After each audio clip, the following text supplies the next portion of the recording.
And welcome to the Gooner Talk, back again with you guys for another episode of our Raw Reaction series, joining you the morning after Arsenal's 2-2 draw with Sporting Club de Portugal in the Europa League last night. It was not the result that I think most Arsenal fans were expecting nor wanting. However, it's the result that we got. And we're going to talk about that and plenty more in today's show as well. The reason why I'm out of breath is I was downstairs doing a little bit of washing up in the morning, looked at the time and it was 8:01 and I was like, oh no. So I sprinted up the stairs. I gotta get there in time. Otherwise I'm gonna get called the late talk again this morning. But thankfully it seems I might have got away with it. So I didn't even I need to tell you that. That shows, if anything, my honesty. So I think you should appreciate that more than anything else. Good morning to people joining us in the chat box. Hope you're doing good and well. Carl, Marcus, Olu, Red Star, Paul, good morning to you. Rancid, Aidan, Adam, Johnny, Rich, Martin, good morning. Matt G, Stevie, happy Friday indeed. Gary, Afsar, Machiavelli, Temi, Ponaru, Machiavelli as well. I think I've said Machiavelli twice now. He's gotten 2 shout-outs in one morning. I think he should start charging. I should start charging for that, really. I really should. Speaking of which, I'll talk a little bit about a special announcements on the channel at the start of part 2. But without further ado, let's go on to talk about yesterday's game. Back down to earth with the sporting draw is the way I've kind of defined this. I do think that any kind of really negative reaction is probably a bit over the top. I thought that Sporting played really well. I'm just going to put that out there to start and just say at the start of the show, because I don't think, when we talk about Arsenal's disappointing results, I don't think sometimes we get enough credit to the opposition. And I think that Sporting were really good. I really enjoyed their attacking play, how good they were on the counter. Marcus Edwards, Pedro Gonçalves, Paulinho as a front three, even though, to be fair, Gonçalves was playing more in the midfield. But I thought they were really good, and I thought they were a threat, and they could have scored more in this game. Paulinho, in particular, missing a massive, massive opportunity in the second half to make it 3-1. But yeah, I was really impressed by Sporting. And I think, I don't want to say that people have been underestimating them, because I don't think that's necessarily the case. I think we've appreciated the quality players that they have. But I do think that maybe we just kind of overlooked the challenge a little bit. I know how much quality they've got. I think we were focused so much on what we would be doing and the rotation we would make, and about the fact that if we make loads of rotation, that we'd still be as good as we usually are.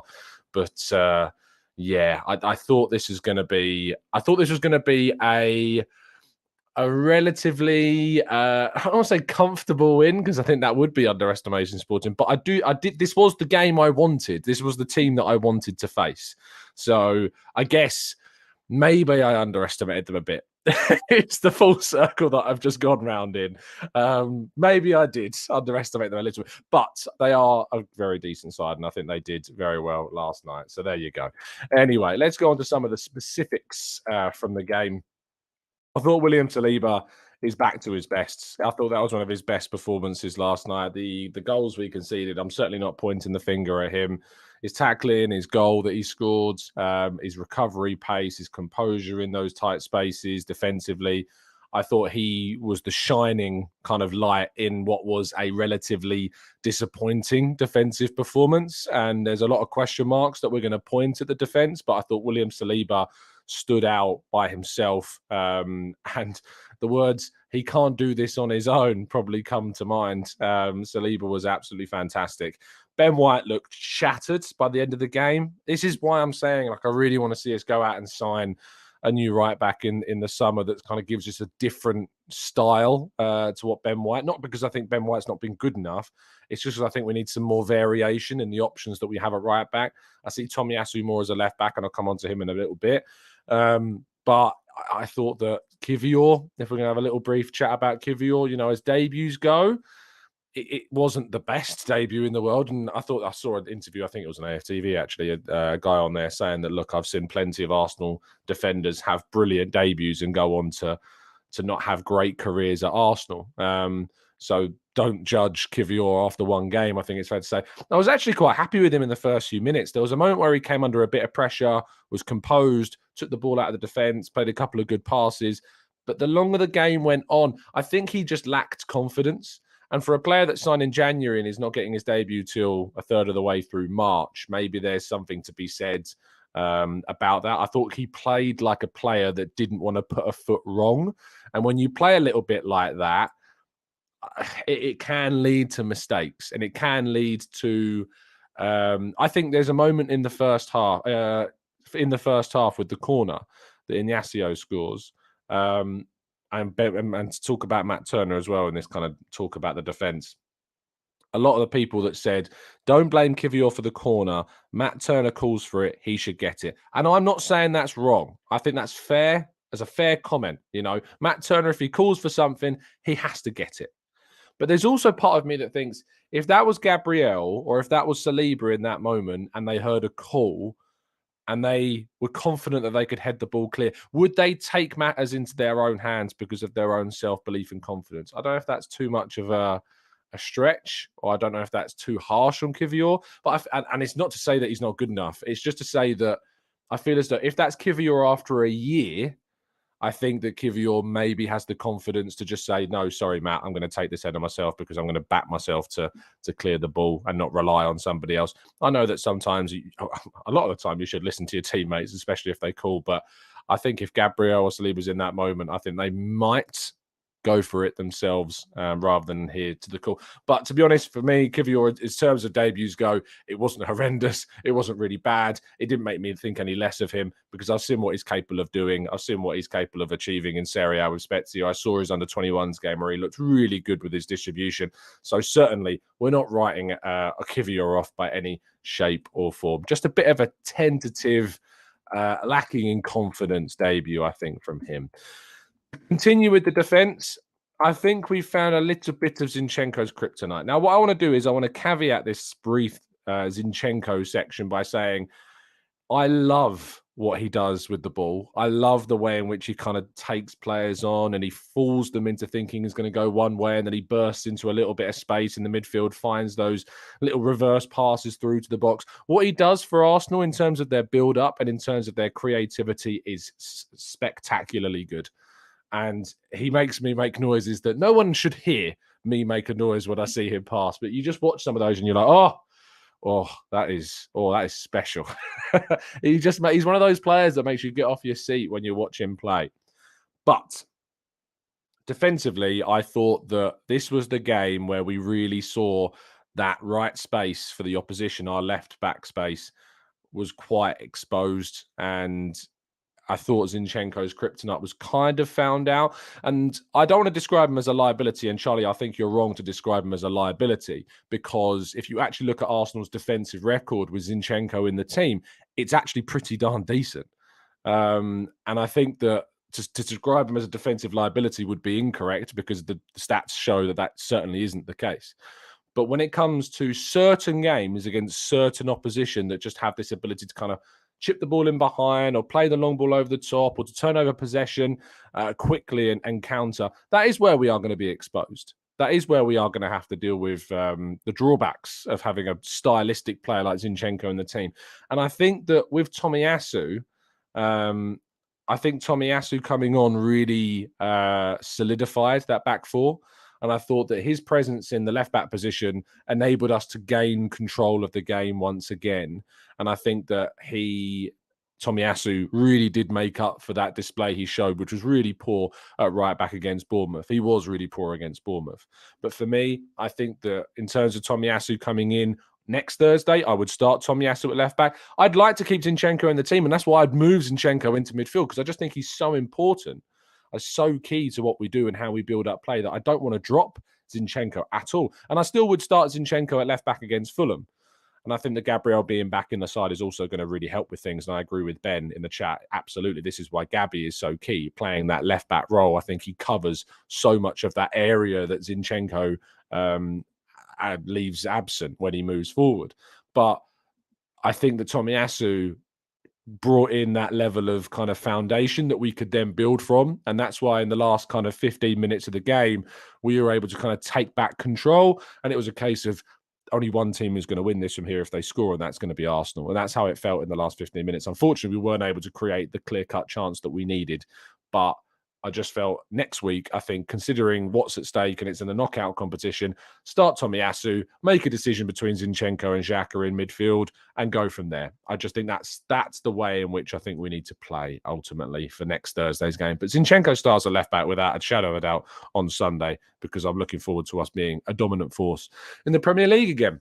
I enjoyed Nelson's performance a lot on that left-hand side, particularly in the first half. I think he faded a bit in the second half, but I really enjoyed what he brought to the team on the left. He's just probably our most confident take-on winger. The way in which he takes players on, he can burst past somebody, loves to step over here and there, loves to find the little passes inside, can go left, can go right. He's unpredictable. He's probably the most difficult of our wingers to read what he's going to do, and that makes him dangerous. But I thought he was bright. I was excited by watching him. I liked what I saw. And perhaps if we had our first team out there without the number of changes that we made, and Nelson starts in that left wing spot, which I expect him probably to be able to do against Fulham, and Ødegaard, fingers crossed, being back into the team as well, that's going to be a massive, massive plus for Reiss Nelson. But I really enjoyed what he did in the game, and I thought he was direct. I thought he didn't shy away from any kind of pressure. He took players on and wanted to make things happen.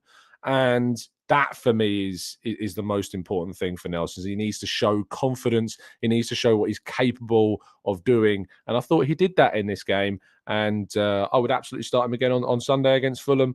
I'm not expecting Trossard to be fit. The expectation is Trossard might be out for a couple of weeks, it seems.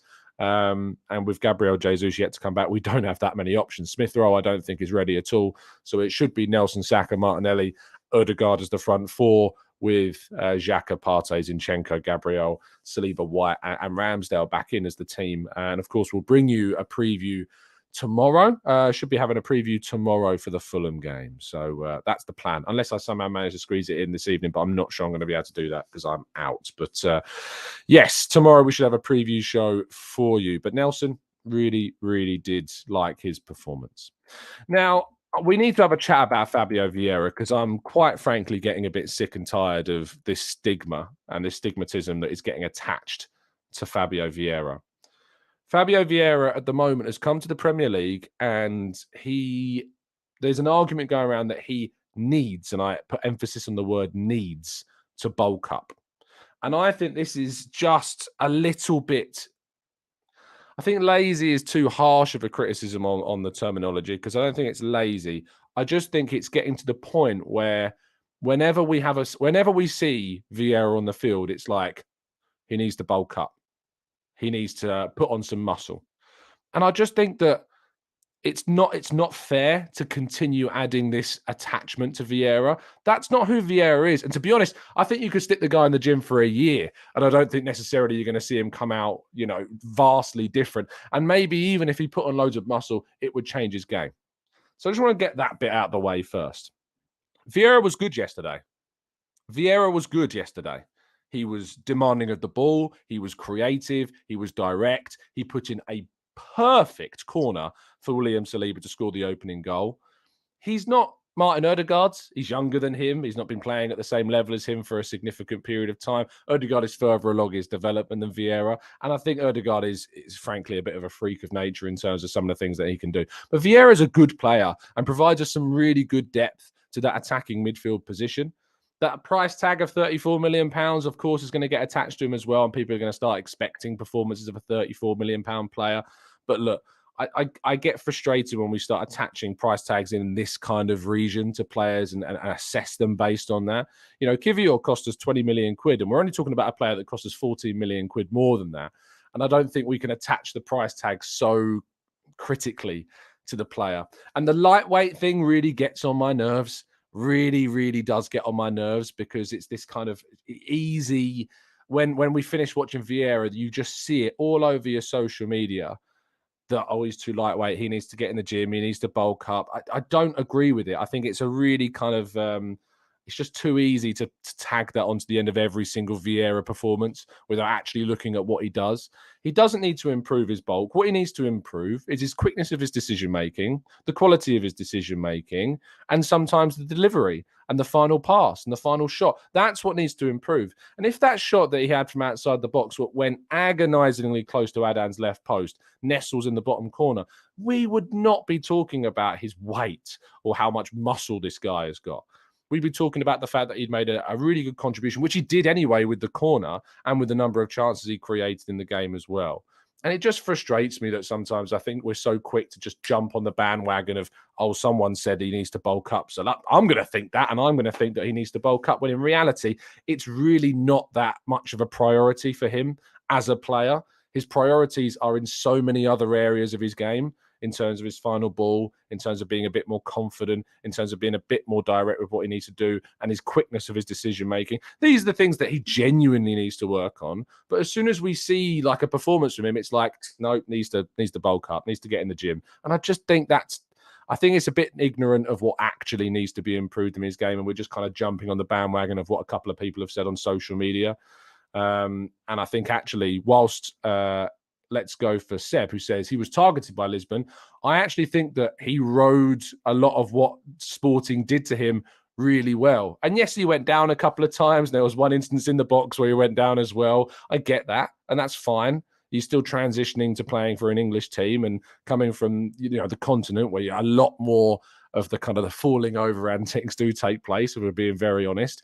He's going to have to adapt to that. And he's not had enough regular game time to be able to do that. He's got to start every, 5, 6, 7, 8 games this season. I don't know how many even appearances he's managed to get in terms of his starts this season. But he's not been playing enough for a player when you consider the fact that he's coming from a brand new league. It's not like Martin Odegaard that came in and started starting every game. It's not like Gabriel or Saliba or Thomas Partey or loads of players that we've signed from abroad that have been able to come in and just play every single game, even though they've cost a lot of money. He's cost a lot of money, and he's not being able to do that because we've got a really good attacking lineup at the moment that he can't break into. In terms of Premier League starts, he started against Brentford and he started against Bournemouth the other day, and of course came on quite early in the game against Wolves, in which, by the way, when he started against Brentford, he was great. And when he started against Wolves, when he started against, or when he came on against Wolves, he was great. So I don't really get it. And Louis says 12 starts, 8 goals and assists. I mean, it's a very, very solid return from him this season. I'm very happy with what we've been able to get from him this season as well. I think I've maybe gone on a bit too long on the Vieira thing, but yesterday really bugged me with just like I just thought it was a bit ignorant of what else there is to his game, and it's just really easy to kind of throw out the lightweight tagline associated with him. To start rounding off this part one before we go into part two and your questions, Mikel Arteta said that he felt that the rotation in the team was one of the big reasons that we had some issues. But the thing is that you need to rotate in this game. I don't agree with those that feel we should have gone even stronger than this, because Fulham is literally 2 days away now. A really, really one of the hardest away games we're going to have besides Anfield, St James's Park and the Etihad. It's probably the 4th hardest away game that we've got between now and the end of the season. And we need to rotate. We need to give players rest. And we have got no bloody strikers available to us at the moment. So it's not like we can even afford to rotate too heavily in the forward line either. So we have to rotate elsewhere. We had to give Kivior a chance. We have to give Vieira the opportunity to play. I would have started Tomiyasu at left back personally, and I said that in the preview show. Jorginho, giving him the opportunity to come in, and Partey giving him a bit of a rest before the weekend as well. It's really important. So I'm not surprised entirely that that we saw a little bit of a drop off from the expectation of what we usually perform at, to be honest, or we didn't see what we saw in the second half against Everton or something like that. And Sporting as well, I thought were very good on the counter and offered a lot of quality. And when we play them on Thursday, I think the game after that is a home game against Crystal Palace. I think then we've got the opportunity to play a little bit of a stronger team next Thursday. I think next Thursday at home under the lights, then we've got a home game against Palace to follow that. I think that's the opportunity we've got to go a bit stronger. But in this game, when you're flying abroad and then you're coming back and playing an away game against Fulham on Sunday, it made complete sense to rotate as many as we did.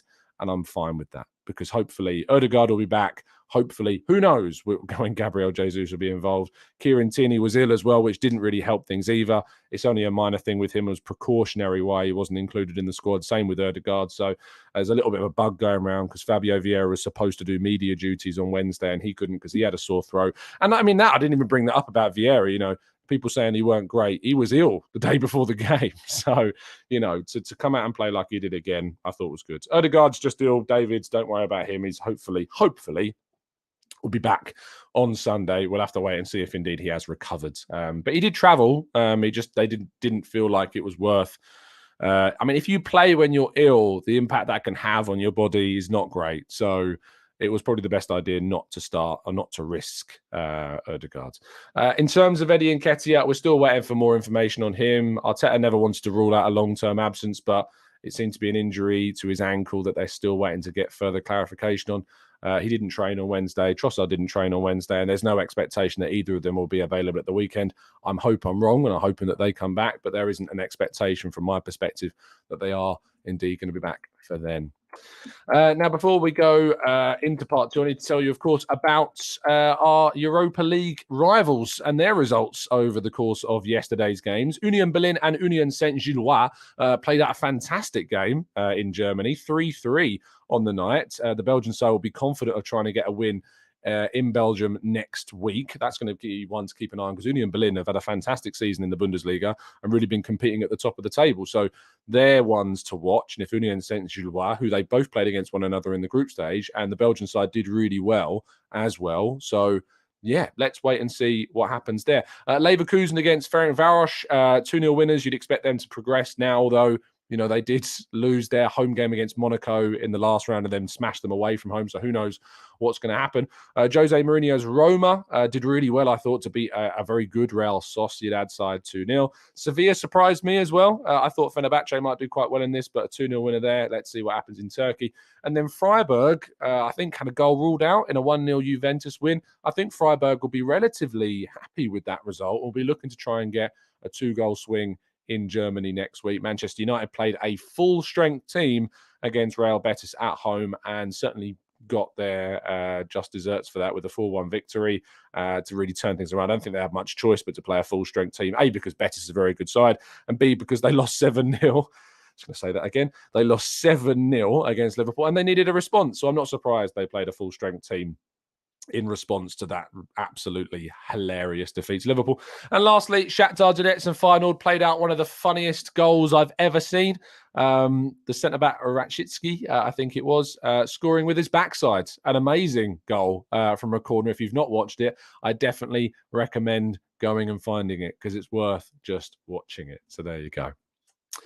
Now, I need to tell you about Gabriel Martinelli's signed shirt that is available to win, courtesy of Football Prizes, of course. Link in the description. You can win plenty of other prizes involved with this as well. A signed and framed Thomas Partey shirt, a signed Eddie Nketiah shirt, a signed and framed Brazil photo montage of Gabriel Jesus, and plenty of Football Prizes site credit as well to get involved in future competitions. But yeah, if you want to get involved with the latest competition running, I can tell you from looking at the number of tickets sold, 118 have gone, which means there is 81 left available for you to try and get hold of before it runs out. There are 4 days left on this one, so make sure you get involved before it indeed does go. Okay, let's go to part two, a quick channel announcements and your questions right after this.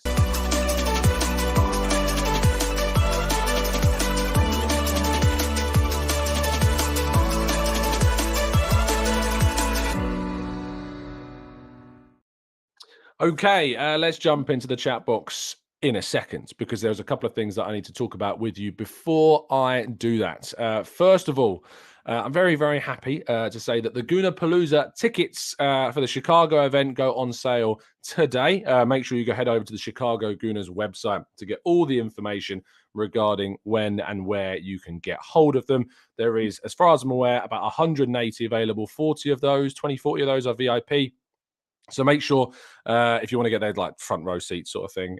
So make sure if you want to get involved, you get them quick, because I'm expecting with us, Arsenal Vision, Highbury Squad, Gooners Pod, all promoting them, I reckon they're going to go relatively fast. So if you are coming to the event across 3 days, it's 21st of April through to the 23rd of April, and there's different events on. But if you want to buy a ticket for the podcast, I'd love to see you and meet plenty of you and the listeners of the channel as well. It's always going to be an absolute pleasure to meet some of our listeners, and then make sure you do. As Matt says, 8.5 hours speaking at 8:30 UK time this morning, which means that they would go on sale. If it's 8.5 hours, what would that be? So that's 9 o'clock, 8 hours from 5 p.m. UK time. 11 a.m. CST, I think. So that's I think what is going to be. So 11 a.m. CST, and I think then it's 5 p.m. UK time if you're coming over from the UK. But I mean, if you're not, it's most likely going to be US. So 11 a.m. Chicago time is when those tickets will be going on sale over on the Chicago Gooners website. Second announcement that I need to talk to you about is this. Very exciting, because initially the TGT non-profit merch was only going to be UK only. And after a couple of chats and conversations with our distributor, I can tell you that we are going global straight away. So those that are not just in the UK, not just in the EU, but also those in the US and Canada, you can also get your hands on some TGT merch. Now, I can tell you about this. I'm very, very excited about this. The home and away hats, the red home hat, the grey away hat, which is designed to match the colours of the home and the away, of course, with the grey stripes that you find on the away kit. This is completely non-profit. I don't get anything from this at all. It is purely to help different charities and outlets. Our local manufacturer based just northwest of London is going to be distributing all of these around the world. They'll be making a small profit from these, and then any profits that would have gone to me are going, half of it to the Arsenal Foundation, half of it to Cancer Macmillan Support. The hats are £25. £15 of that goes to them. I would be absolutely clarity and open with you about how this works. The hats are £25. £15 of that goes to pay for the materials, the labour, the embroidery, and obviously to help the local manufacturer. £5 of each hat will go to Cancer Macmillan for support, and the other £5 will be going to the Arsenal Foundation. We'll be making those donations every quarter, so I'll be able to give you an update on hopefully how much we've been making. But I imagine it's going to be quite quick at the start, and then it will kind of level out a little bit later on. But if you would like to help some fantastic community causes and global causes as well, I'm hoping that you will all get involved with this. If you go to the link in today's video description, you can get your hands on them. So if I read out the link for those that don't find it, if you go to https / or just go to the Gooner Talk -merch.myshopify.com. You can get your hands on that. Yes, I've been taking taking tips from Elliot's adverts over there. So there you go. Make sure you get involved. Link is down in the description. I've also added it to our link tree as well. So if you want to get hold of these, that's where you can get them, and you can support some great causes and wear the TGT logo proudly on your head. So there you go. David, when's the jumpers coming? I can tell you, if this goes well, the company that I've been working with to get this stuff made, they're very passionate and excited about opening up to more things like t-shirts, jumpers, and stuff like that. If this goes well, then maybe we'll see what we do. But yes, do make sure that you get involved. You want the link in the chat box? Okay, yes, I can give you the link in the chat box. Let me just paste it in there for you. And for those listening on audio and on catch up, you can find it in the link in the description. But there's your link to go and get hold of these. Stocks will last while they last. So don't miss out. Don't delay. Get involved. Okay, that's enough. That's half an hour of a show without me actually going to questions. That might be the longest I've ever gone without going to questions. So I'm sure a lot of you have been waiting to throw those in. So now let's go to your questions after I've had a little sip of my drink. I'm off work today, so I can go on a little bit longer this morning. Don't worry.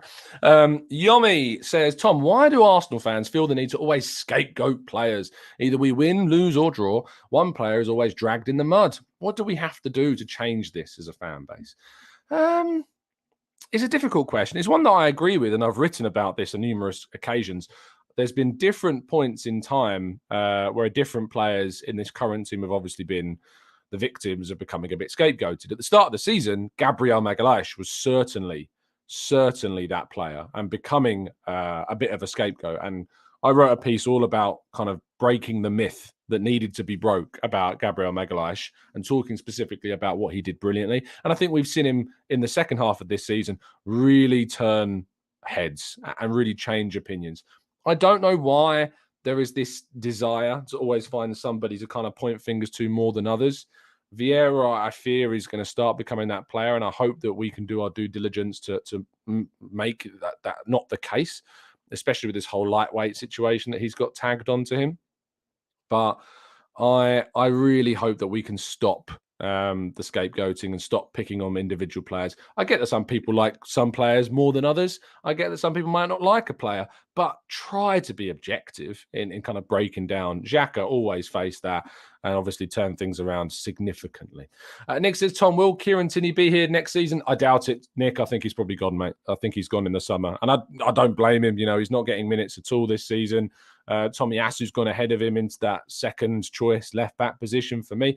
And that's fine. You know, I think that Tierney is kind of part of the era before Arteta. He was a player that was signed outside of Arteta's tenure. And he can't produce what Zinchenko does. And Arteta wants a player that Zinchenko plays like. And whilst Tierney, I think, has tried, and he's trying to be a bit more inverted, it's just not happening. And I think that he will move on. And Arsenal need to try and get a good fee. If we can get 35 to 40 million pounds for Tierney, I'd be very, very happy with that. I know that some people think that he's worth a lot more than that. I've gone into a lot of detail while I think that 35 to 40 million would be a good bit of business by Arsenal. You can read my article on FL about it if you want. That should give you all the context you need. But yeah, we'll wait and see.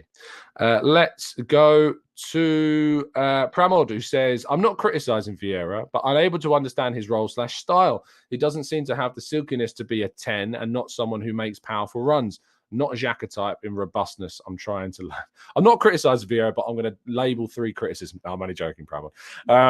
I think with Vieira, his best position is as that second striker behind the striker. I think that's the best place to put him. I think he is direct. I think he tries to be direct. I think some of his passes are sublime. The way in which he finds other players on the field are really good. There was a pass he did against Bournemouth out to the right flank where he kind of chested it down and just played it out to Saka on the right. And I remember it was right in front of me where I was sitting in the press box.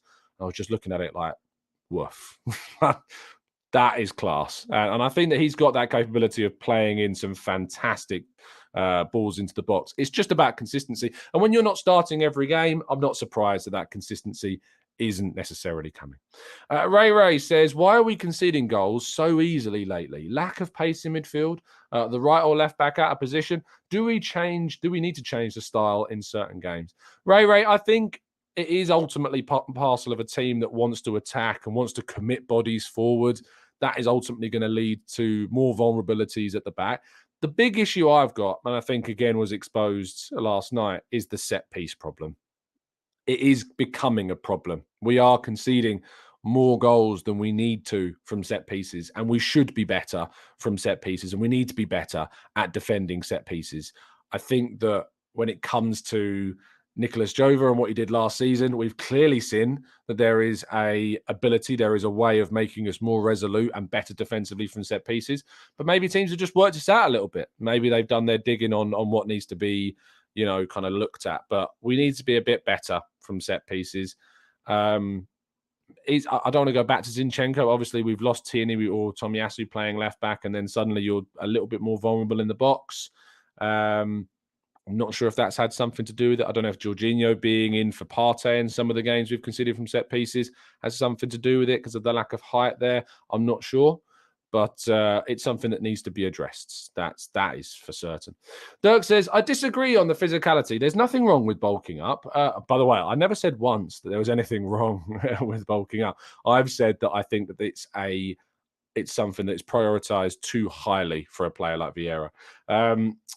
Dirks continues by saying, we've seen it's done good things for Eddie.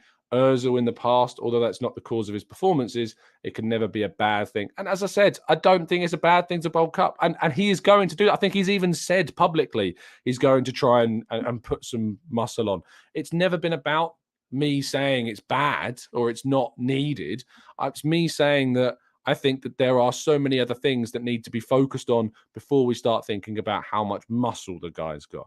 That's the issue. And I think there is a danger of a stereotype or a stigma forming around Vieira that's not fair, that every time he plays, we're going to suddenly start looking out more so for him than any others when he gets pushed off the ball, where he goes down too easily, when in reality, a lot of players do it. And now we're going to start focusing on Vieira doing it more than others. And that's not fair. By the way, Ozil bulking up, I wouldn't necessarily say has helped him towards the end of his Arsenal career. Not great. And that was when the bulking up really happened. So I'm not sure that was the best example. But Ed Nketiah certainly has bulked up, and he has obviously shown in recent months to be an asset to the team going forwards as well. Shane, thank you ever so much for helping support the channel, becoming a brand new member as well. Really appreciate the kind support that you're showing, and of course the support that it brings to the channel as well. Let's go to Freddie says, what position would you prioritize in the summer? Central midfield. I think we need to add more there, but I think we need to add another forward as well, and a right back. But I still think midfield's the area that I look at and go, we can add a world-class player into midfield still going forwards. I think that's what we need to do. Let's go scrolling down a little bit more. Bakary Lasagna says, Tom, do you think your podcasting would be improved if you bulked up a bit? Oh, without a shadow of a doubt, I might get more likes. I might get more likes in the video if I bulked up a little bit more on the channel. Let's go to Camera Up says, when does Saka get a rest? I don't know. I don't know, mate. He's so imperative, and we don't really have anyone bar Nelson that can play on the right. I guess when Smith Rowe gets back to full fitness and we can play him on the left, Nelson could come in on the right, and maybe you could give Saka a bit more of a rest. But he's just so important at the end of the day. Like, he's so key to what we do, that ultimately you can't drop him. You can start subbing him early on in games. And I think Clive actually on the Arsenal Vision podcast, and I know I rave about what Clive says, but for good reason, he's become a lot more savvy at learning when to drift a little bit in games. And what I mean by that is learn when to run and when to rest in game. So he's not 100% full tilt, full time. And that's important. That's really key. Because if you're able to rest during a game, it maintains your fitness. It maintains your ability to kind of extend the effectiveness of your games. But yeah, ultimately, what I think is with Saka is if we can find a way, that unfocused. What I think is that we need to do is we need to find a way of subbing him earlier in games if we can. But I think he's become a lot better. We have a Man United. I tell you what, of all the times for a Manchester United fan to come into the chat box, the bravery to do that after losing 7-0. My hat is doffed. I doff my hat to you, fella, for sticking with your team and supporting a side that gets absolutely destroyed by Liverpool. A Liverpool team that has been so poor this season. If anyone's got a 7-up, lift it. Lift your 7-ups. Lift it, because I'll tell you what, Mark loves a 7-up. He does. He absolutely loves a 7-up. Let's go to Khalil, says, question, why do you think the club seem to be still okay taking the Europa League as somewhat of a priority? We're in a close title race. I think that Arteta talked quite openly about this. The Europa League can be an asset to you when or any midweek competition. I think the Europa League gives you the opportunity to obviously give minutes to players, to keep them fresh, keep them fit, keep them working. Yes, the ultimate argument, the other side of the coin is, well, if you play the players, obviously there's a higher chance of fatigue, there's a higher chance of tiredness. But if you come off the back of a difficult result at the weekend, like you drop points or you lose, for any reason, having a game in just 3 or 4 days' time to respond can be a really good kind of way to push you back into your Premier League performances. So, and let's be real, like the teams we're coming up against in the Europa League, they are going to get tougher. But Sporting are a side that hopefully next week we get back to. And I think also that yesterday's game grounds you a little bit as well. I think it gives you like, all the elation, all of the euphoria around that last minute win against Bournemouth. Sometimes that can lead you into a bit of a false sense of security, if you like. And so I think what that game yesterday does is it gives you some perspective. It grounds you a bit more. And then I think we can go into that Fulham game without overconfidence.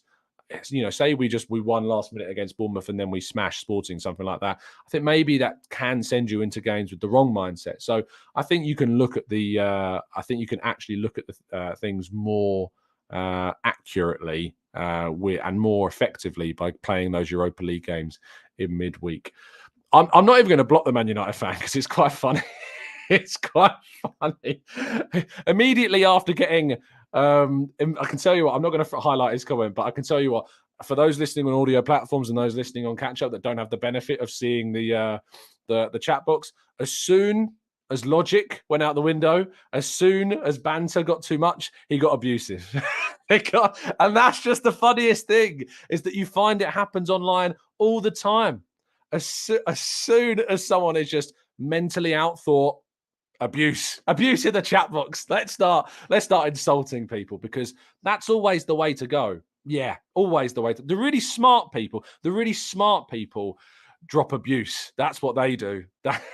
And thank you, chat box, by the way, for just throwing the banter back. You've been pretty respectful. Completely respectful, in all honesty. Just the 7-ups. Raise them. Raise your 7-ups in the chat box. I might have one later today and enjoy one for Mark's sake. So thank you for your engagement, Mark. It's probably helped with the algorithm. You've probably contributed to the 7-up I'm going to buy later on. Mark's rattled. Let's go to Cass, who says, Tom, just worried about defending lately, where the team are conceding too many set-piece goals.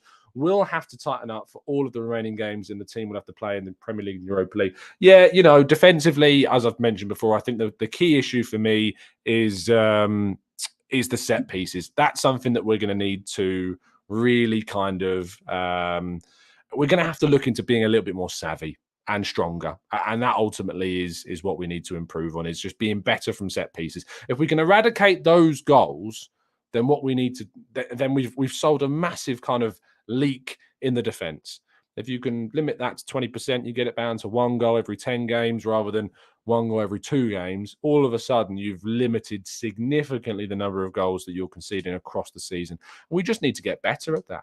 Ultimately, and that's going to take a little bit of time, but hopefully we can do it quickly, because we've already shown that we can do that last season. Camera Up says it's 7 p.m. where I live right now. It's Man United o'clock. It's Man United o'clock over there. Anyway, I'm going to wrap things up there. Thank you so much for tuning in. Really appreciate your time, as always. Big shout out to Mark. 7 up to you, mate. 7 is Evan, as you say. I'm going to look to, I'll tell you what, when I get onto the 7th green later on, I'm going to have a little think about Mark and just think how sad he must have felt last weekend. I love that I've invested so much time in one Man United fan today. It's been completely worth it. Completely worth it. Anyway, do, as I said already in the start of the second part of today's show, if you want to get our latest non-profit merch, it is now available to all listeners around the globe. Get involved. Link in the description. Go and get your hands on it and help support some great causes, some local business as well. I look forward to, if this is successful, bringing you some more stuff involved with the show as well. And of course, the Chicago Gooners Gooner Palooza tickets will be going on sale at 11 a.m. Chicago time and 5 p.m. UK time. So that's when you can get hold of the tickets. They're going to go quick. So make sure that you're in the queue. It might be faster than even trying to get tickets to the Emirates these days. So make sure that you get involved with those tickets. Go to the Chicago Gooners Twitter page for more information, or the Chicago Gooners website to get more information about the live event and everything that's going on over the weekend of April 21st. Thank you so much for listening. Drop a like. If you could press the like button 7 times, would that still mean that you like it? 1, on, off. Yes, it would, because it's an odd number. So press that like button 7 times and it will still like the video. because that's on, off, on, off, on, off, on. So, yeah, make sure that you click it 7 times for our good friend Mark and our good friends over at Old Trafford. 7 up. Have a fantastic day, people. I'll see you soon. And as always, up the Arsenal.